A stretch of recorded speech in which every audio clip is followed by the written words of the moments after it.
When I was about 10 years old, my family and I lived in a colonial house owned by my paternal grandmother.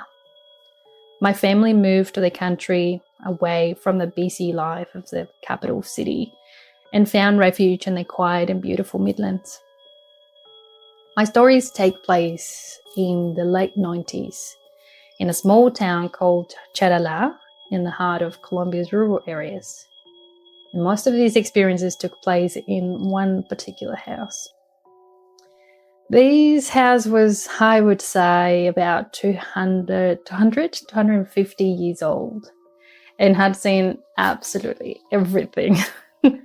The outbreak of cholera, independence war from Spanish colonization, civil war, and several ownerships throughout its life. The architecture showed the Spanish colonial influence of the 1800s, I'd say, and it featured a wonderful square courtyard in the middle, lined with pavers and all draining systems. Around this courtyard, there were open corridors with high ceilings and white clay walls, and I remember they were beautifully decorated with perfumed bougainvillea. The floors were unevenly covered in terracotta tiles, and I clearly remember how fresh they felt on my feet during hot, long days. I love the simplicity of it, the white contrast of the walls against the aged look of the roof tiles, and in between crevices sometimes you could hear the gentle murmur of pigeons building nests for their chicks. The kitchen was spacious enough, and the dining table was placed in front of an old wood-fired stove that was no longer used. The rooms were fresh and grand, with decorative window frames and all the heavy doors. If you picture the house as a square, you'll find the kitchen in the upper right corner, a dark and sometimes mouldy visitor's room in the upper left corner. The entrance was at the bottom left corner, exposing a wide entry corridor with beautiful green and peach tiles. And in the bottom right corner, gosh, I'm getting lost now, you could access an old generous storage room which might have been, used to smoke food maybe. The walls were weathered with ash and black coal. My parents' room, mine and my little brother's, were distributed to the sides of these big square. I hope I didn't get you lost or confused. Just picture a very big square. There weren't many glass windows in the house, only ornamental big wooden window frames that opened directly onto the streets, and to shut them down you had to draw the wooden shutters, block them with a little stick across. The main door was an ancient brown red double door with a tiny wooden shutter to check who was on the other side when unexpected visits arrived. The wood was so cracked that if you stood close to it, you could actually see people walking outside. The house, I remember, had both an eerie and an empty feeling, like it yearned for better times, but also a welcoming and playful aura that sort of invited you in to explore and wander. It was really strange to feel both attracted and slightly unease in the house at the same time. We moved in, and I don't remember how long it took, but experiencing the many facets of this house didn't take that long. Mum has always been slightly more connected to spiritual beings than Dad, and I think I inherited her traits. When things, let's say, began to occur, she often pretended strange sounds that came from, different parts of the house. They were because of creaking ceilings or cats chasing pigeons on the roof, but I think we both knew the house was, in a way, speaking. One day, Mum was cooking in the kitchen while my brother and I were colouring drawing books on the dining table. It is customary in these towns to leave your front door unlocked in case visitors came by, and they always announce themselves by saying something like buenos dias or buenas tardes, good morning or good afternoon. And we heard my cousin Javier announcing himself as he walked in the house. But we also overheard him saying, "Hi uncle, how's your day?" Mum walked out of the kitchen and she jokingly said, "Who are you trying to scare, Javier?" And he was surprised and said, "Nobody. I just said hello to my uncle, but he just walked past me and didn't say hi. Is he okay?" Mum had cold chills running through her body. I guarantee you that, because that's exactly how I felt. Dad had left the day before for a business trip. And in the house, it was only Mum, my little brother, and myself.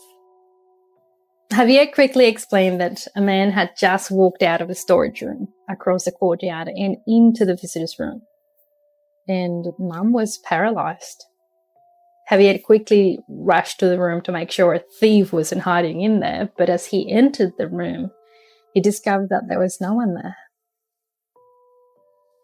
Javier came out of the room and said, "I literally saw a man walking out of the storage room wearing black farming clothes, and he rushed to check the door where that man had come from, and he realized that the door was locked from the outside, and no one had touched it.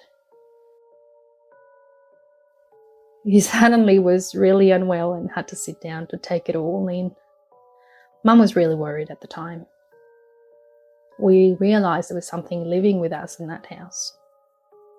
My cousin was shocked to have seen a ghost in plain daylight so vividly. He recalls seeing my dad and it mimicked his appearance very, very accurately. But he also said that this ghost wasn't particularly welcoming or happy to see him there. Before that incident with a man wearing those black farming clothes, I had a pretty terrifying experience. On a weekend, we stayed at my parents' farm. It wasn't too far from this place. The farm was right in the middle of the Andes Mountains. It was gorgeous. On the highest peak in a small valley. That's where the house was. The weather was beautiful, but very unpredictable. And often, my parents dealt with electric storms and really wild windy weather. The house at the farm had to undergo regular repairs for that reason. One night, I was in my room, just about to fall asleep. I loved seeing the stars or the moon from my window and always left the curtains open. I think at this stage of my life, fearing monsters or ghosts wasn't entirely a thing for me just yet. Until that night. Rain began to patter gently on the roof, and soon it was raining really heavily. I think within 20 minutes, lightning was striking nearby. But I was enchanted by the flashing white light through the window. In one of those bright flashes, a big figure of a man just appeared in front of my window. He appeared to be wearing black clothes, and he just stared right at me intently. His eyes shone in a kind of a bright white colour, and he seemed huge with unusually broad shoulders. But for some strange reason, I don't know, the danger and almost violence of it all didn't actually register in my head. And I got up, drew the curtains closed, and I went back to sleep. I slept, well, I guess, with no dreams or nightmares. But when I woke up, I felt strangely lighter. And when I got out of bed, I felt a rush of absolute horror running down my spine. As I moved my sheets and my blankets, I discovered that they were covered in mud and grass. And when I saw my feet, they were dirty. My hair had twigs and wet patches. And I just knew in that moment I had gone out in my sleep after the storm. I couldn't remember anything, and I kept trying to find something in my memory that would give me the slightest clue to find out what happened. I was really, really worried that that man wanted to take me with him. I was scared of getting in trouble too, and almost didn't tell my mother about it. But she found me hiding in my room trying to clean the sheets desperately with a soapy bucket of water. I told her I thought I had sleptwalked the previous night in the rain, and I cried, but I didn't tell her about the man I saw. She was really worried. And from then on, she locked the doors at night and hid the keys to stop me from going out. It didn't happen again.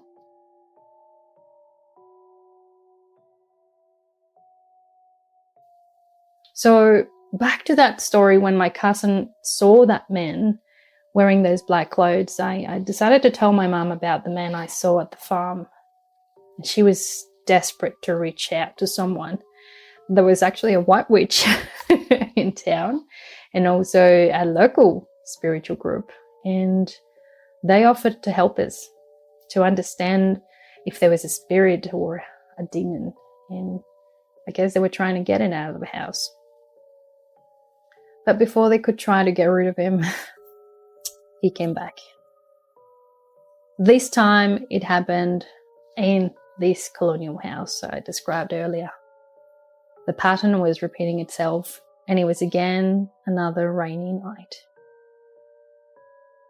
There were no glass windows, so the man couldn't actually watch me from the outside.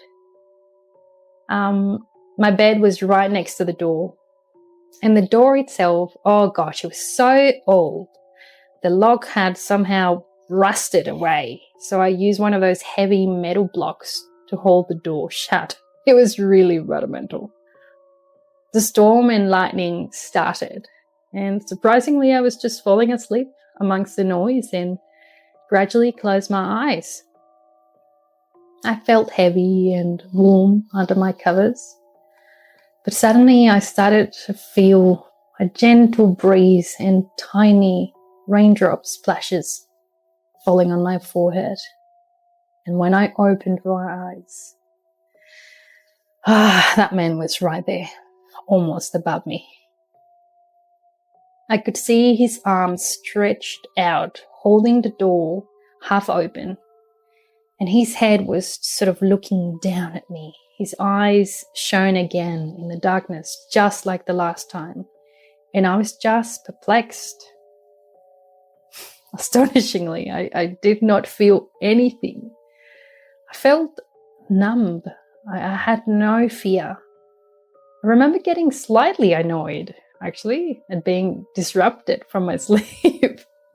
And I was kind of angry at the time. I reached the door, closed it shut angrily, and I just kind of shoved that metal block where it was, just to hold the door shut.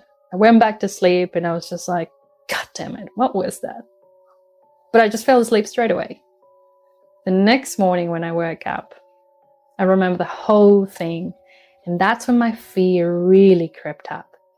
I checked my feet quickly and my covers again, but this time it looked like I stayed in bed because they were perfectly clean. But I screamed and I told Mum about it. I get goosebumps every time I go back to these stories. She held me in her arms and she told me that she was going to look into it, and she understood that I was scared. And she assured me that things were going to get better. They didn't. That evening, a group of really friendly people came home. I think it would have been that spiritual group I mentioned before. And Mum told me they were going to try and talk to this spirit. It wasn't good for young kids to be around spiritual sessions. And when I left to visit a friend next door, they were getting ready, sitting in a circle light, lit up with candles. It was quite interesting, sort of like what you see in the movies. But it was such a surreal experience as well, to be witnessing that world and gradually losing that sort of childhood innocence. Afterwards, when I came back, Mum told me the spirit was going to stay away from us, but he wasn't going anywhere. They couldn't get rid of him. His connection to the house was so strong, they could only keep him away from us. She said she couldn't explain it. Perhaps she was just trying to protect me from some gruesome story to give me a sense of calm. Later, we discovered why the house also felt joyful and friendly. My brother was growing up and starting to play with soccer balls and larger sort of plastic toys. Mum was encouraging my brother to leave his toys in a tiny toy room, we called it, and he was supposed to leave everything there after he played with them, just to keep things tidy and organised. A few occasions, though, when she got up to get us ready for school, she began to find toys left in unexpected places. There were some left in the kitchen, other times they were near the entrance or amongst the pot plants in the courtyard. She asked us a few times if we had woken up and played at night, but my brother and I confirmed we didn't, and we usually slept really well throughout the night. He was too little still, and often slept throughout the night without making any noise, waking up, or even going to the loo. So it was really unusual for toys to be found everywhere. As time went by, at night or even at dusk, you could hear my brother's toys being played with randomly, usually in dark corners of the house where the light from lamps or house light bulbs couldn't reach. His soccer ball would just bounce on its own. And sometimes, if it was quiet enough, you could hear rushed little feet tapping away on the corridor's terracotta tiles. It was freaky. The air usually felt heavy when it happened, and you couldn't help but feel as if someone was trapped in time. It was scary and sad at the same time. Easter time arrived and my maternal grandmother visited us from the city. Easter in Colombia is particularly religious, and a whole week is dedicated to prayer, gratitude to God, and acknowledgement of Jesus' sacrifices and love. It's called the Semana Santa, or Holy Week. Mum was not particularly religious about it, but when grandmother visited us, we made the effort to please her by going to church, fasting or Lent, and eating fish only. Yeah, there's a lot to it in Semana Santa. Mum was hopeful that Semana Santa was going to give the house a bit of peace and quiet, but it was actually the opposite. And we soon found out. My grandmother decided to cook a big feast for us, and she sent Mum to the local bakery to get a nice dessert. We, my brother and I, behaved well that day, so we were allowed to eat something sweet before dinner, and so we decided to go with her. We all left and took a bit longer than expected. We ran into a neighbour who Mum talked to for ages. And when we went back, we actually found Grandma sitting by the front door, looking really worried. Mum asked what happened, and Grandma said, the kids, the poor kids. So she then went on to tell my mum that after we had left, she began hearing kids running around the courtyard and laughing loudly. She heard my brother's soccer ball bouncing hard against the floor, and she even heard his big plastic truck being pushed around. He used to fill it with pebbles and rocks, and she could hear the bouncing pebbles on its trail while the plastic wheels moved around the courtyard. She felt happy because she thought he was us. And then suddenly she realized it was really dark outside, and she thought my brother and I decided to stay in the house and play while Mum went out. So She yelled from the kitchen, "Kids, turn the light on. You might trip in the yard." But the kids did not listen. So she repeated what she said, and she was walking towards the courtyard, "Turn the light on for us," only to find the courtyard dark and empty, while giggling voices still filled the air. She quickly turned the light on, and when she did, the voices disappeared, echoing in the distance, while the toys gradually stopped moving. The truck slowly stopped in front of her, and she saw that soccer ball lightly bouncing until it went to a stop. She felt shocked, but also really sad that such spirits were trapped in the house. She said a prayer, but started to gradually feel the horror of it. So she decided to wait for us by the door, facing people walk by. Yeah, dinner was a little somber after that, I'd say.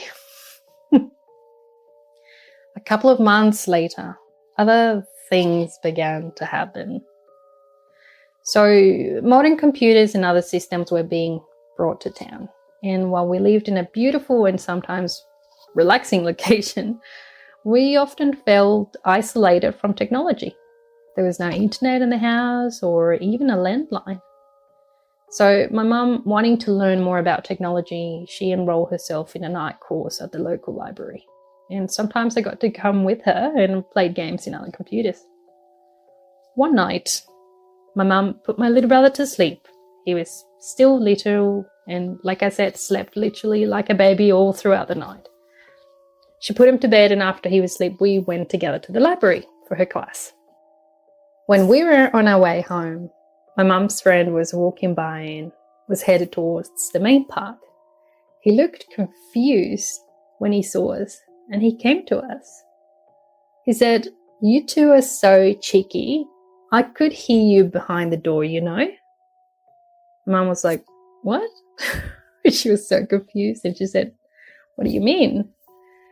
He then looked even more, he looked more confused and hesitantly said, "Well, I just came by to visit, and when I knocked on the door, you came all the way to the door."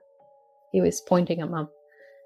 "But you just stayed quiet behind it, almost like looking at me through the cracks."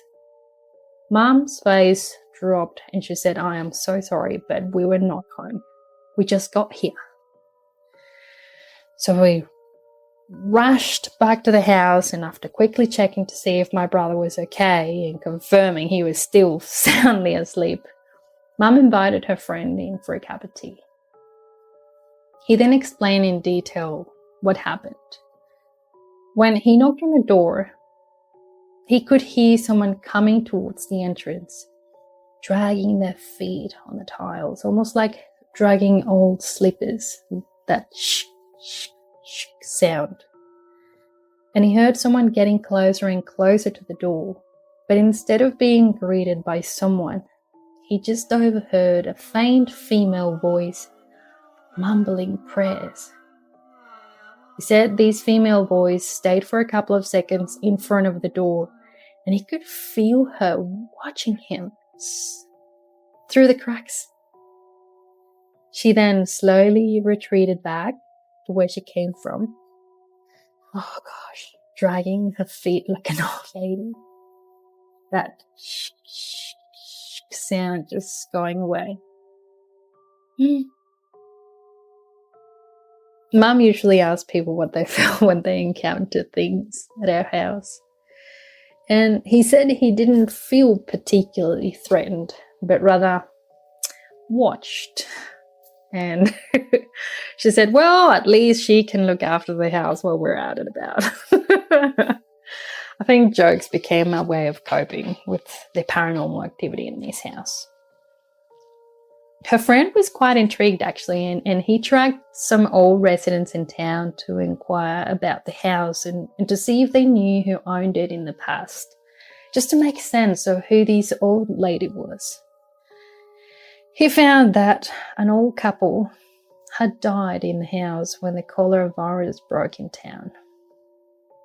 And since their passing, stories were told around town amongst old people that our house was haunted. But people didn't tell us about it.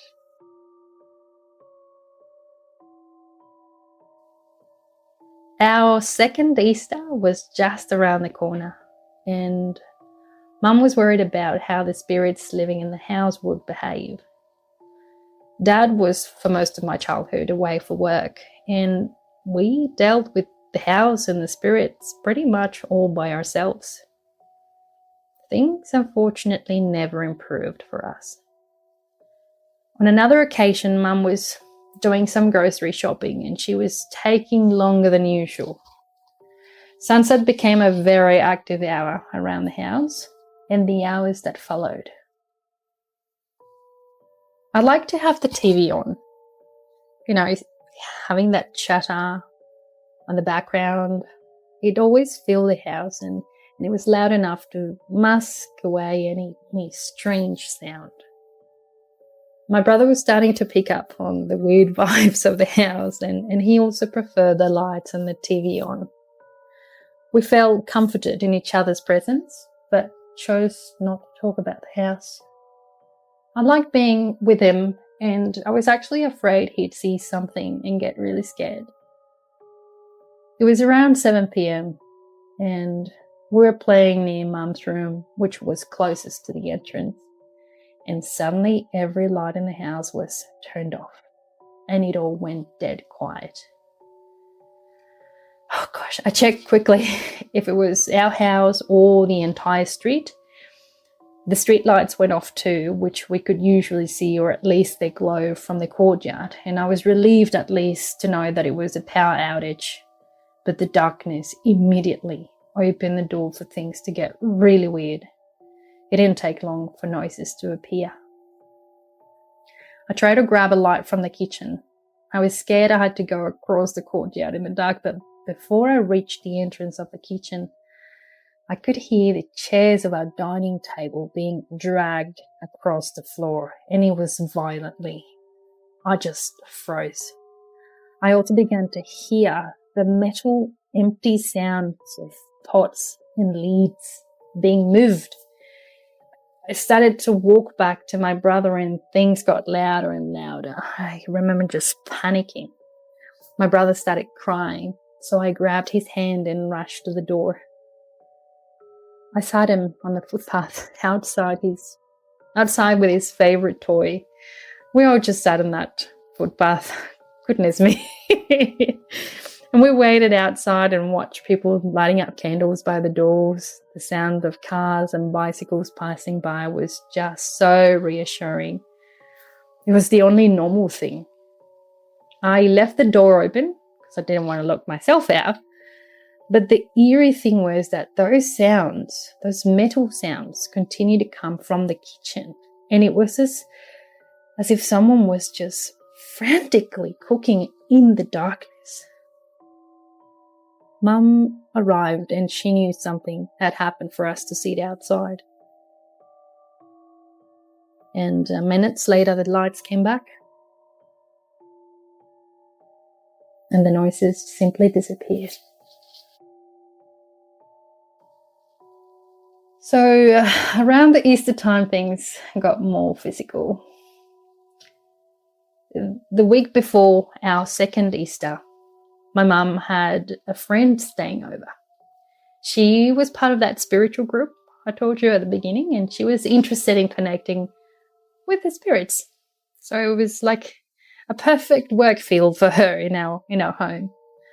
Mum had decided to lock the visitor's room, that moldy one where the man with the old black clothes disappeared into.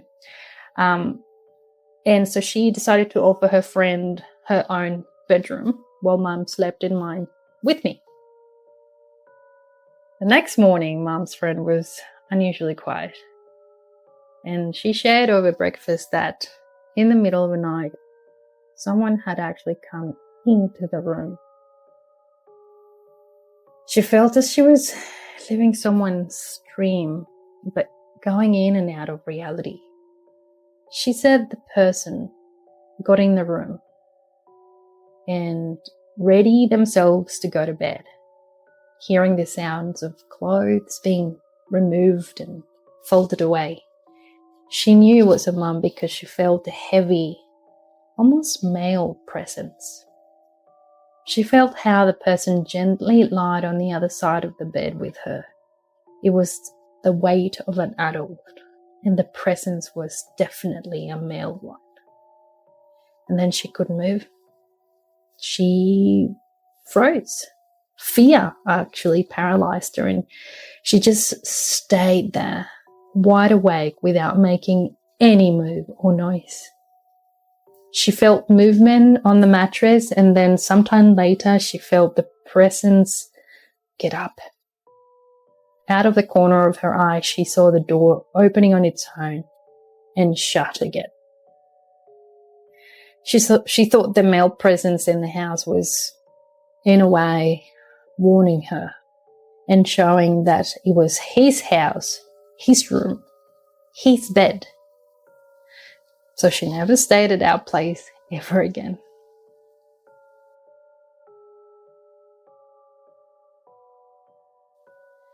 The next and final story is the most vivid one in my memory, because I remember clearly my mother's fear through her trembling hands while she clenched mine with force. This is exactly at Easter. Bloody Easters, I'm so sorry, but it was just so intense. And Mum decided to take up praying. She heard a neighbour saying that when she prayed at home, the spirits would calm down. So Mum decided to try that. And I understand her. The situation at home was becoming unbearable. Quite literally. Mum's room and mine were connected by a door, and she got that door removed, so both rooms would just be internally connected all the time. My brother started sleeping in my bed while I slept with Mum in hers. My room had that, remember that dodgy wooden creaky door that wouldn't close?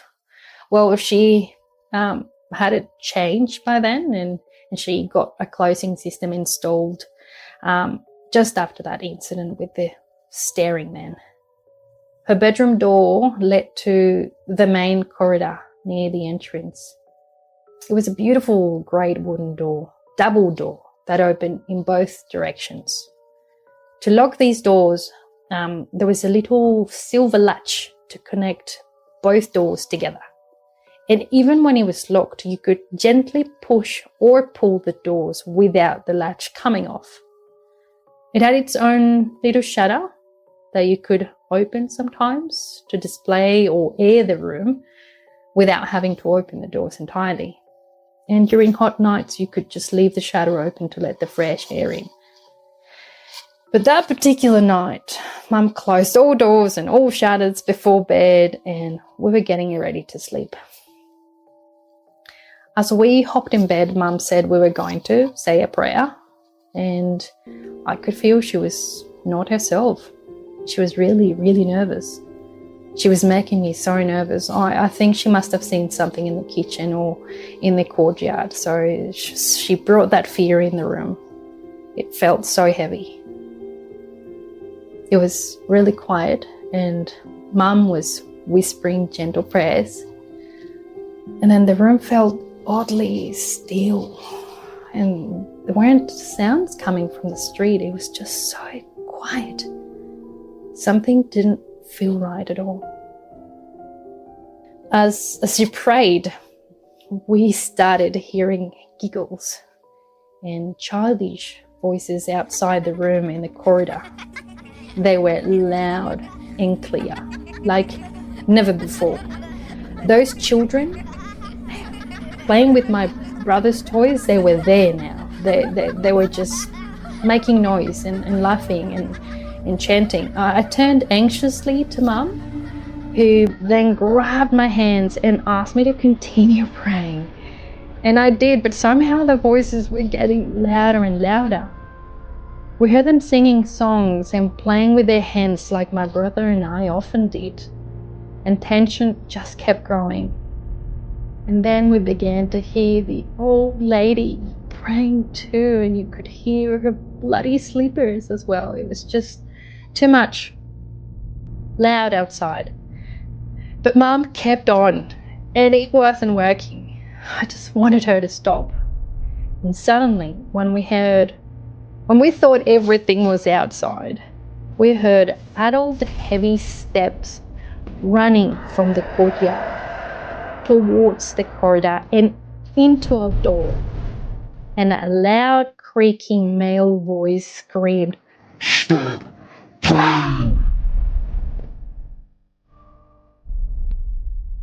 It was that man again.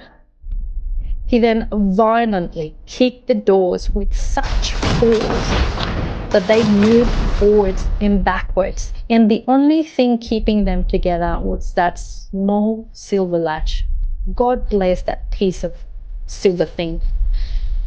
The voices of those children playing outside, they simply scattered around and became really faint screams disappearing into the walls.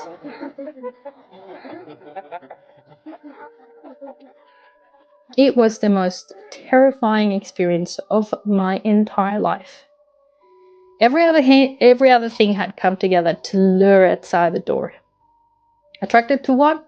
Prayers? Who knows?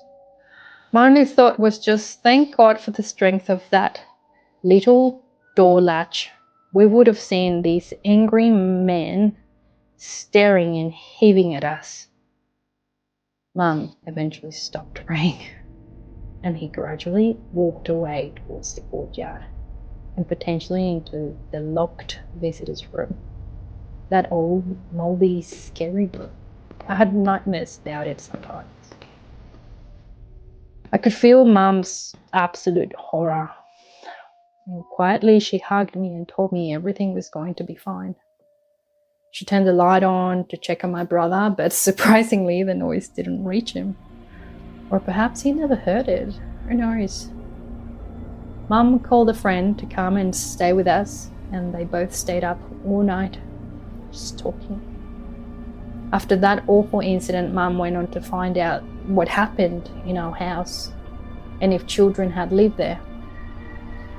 And she felt really saddened by the idea of children's spirits trapped in the house with such violent and negative energy like that man's. So she found that a while back, 2 children lived in that same house a long time ago, and sadly they have both died in the house. There used to be a well in the middle of the courtyard, and one terrible day they both fell in and drowned. After that, the well was sealed forever. This is according to my grandmother's story. When Mum found out, she checked the round garden bed in the middle of the courtyard and saw exactly where the well had been. It's interesting because she tried to grow veggies and plants in it, but nothing really grew, and that could perhaps explain why anything she tried to grow in it just never succeeded. It was just a sad patch of weeds and dirt. She asked her friends in the spiritual group to come back and help them so their playful spirits would move on and stop living trapped in that monotonous reality. Soon after that, we just left the house for good. Thank God for that. Mum told that she was sick of a house and couldn't live there another day, so we packed up and left. Some people said the house may have had a spell, a negative force, or a guaca. A guaca is often described as a burial of gold or precious jewels protected by the spirits of the dead. It's an interesting one. It's guaca were sort of a native indigenous practice in the area, and I presume it was kept for quite some time to still be practiced. Aguaca is identified by an increased paranormal activity around a particular area, and often people raiding tombs look for them to find their treasures. But they not only found jewels and gold, but also the negative energy and the curses attached to them.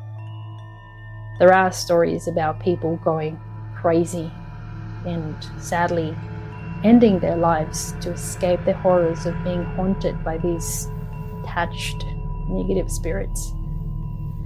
Another theory was that inside the house, some of the walls may have been used as burials. I mean, this is freaky. It's like sandwich people, pretty much, inside a wall. So in most regional towns of Colombia, there was a construction technique for walls that involved mixing mud, cattle manure, and clay stuck to layers of dry sugarcane. And this process was repeated, layering the mix and dry cane until the wall was about 30 or 40 centimeters in thickness. It was, and it's still, amazing for insulation, to keep places cool in the summer and warm in winter. But people began to bury within their walls bones, heirlooms, and other remains of their loved ones.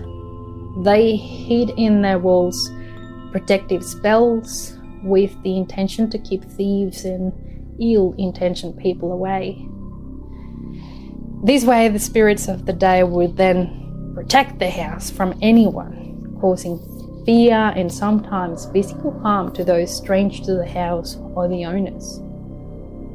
Later, after my paternal grandmother passed away, the house was abandoned. The family decided to sell the property, and it was sold to a construction company wishing to build a hotel, perhaps, in there? Can't remember. But what we know is that the project was never completed.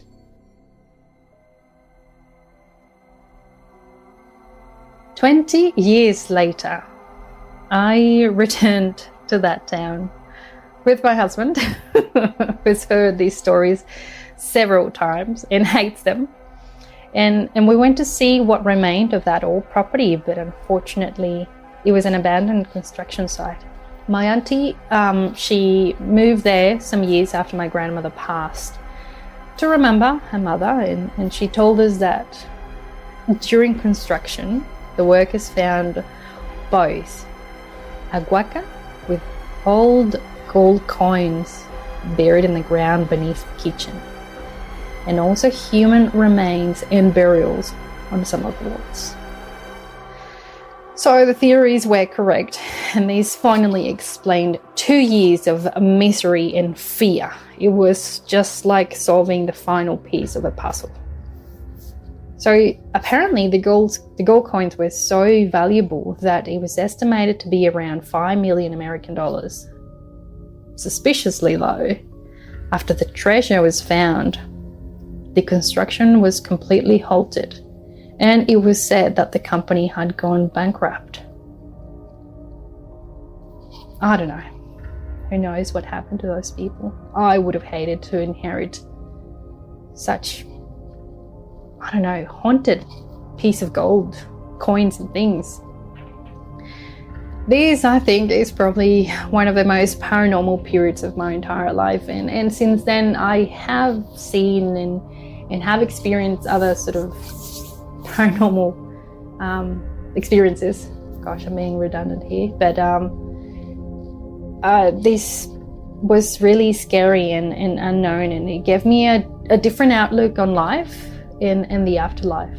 I think these experiences opened a door to an intricate sort of energy connection strong enough to give you joy, or sometimes make you completely paralyzed with horror.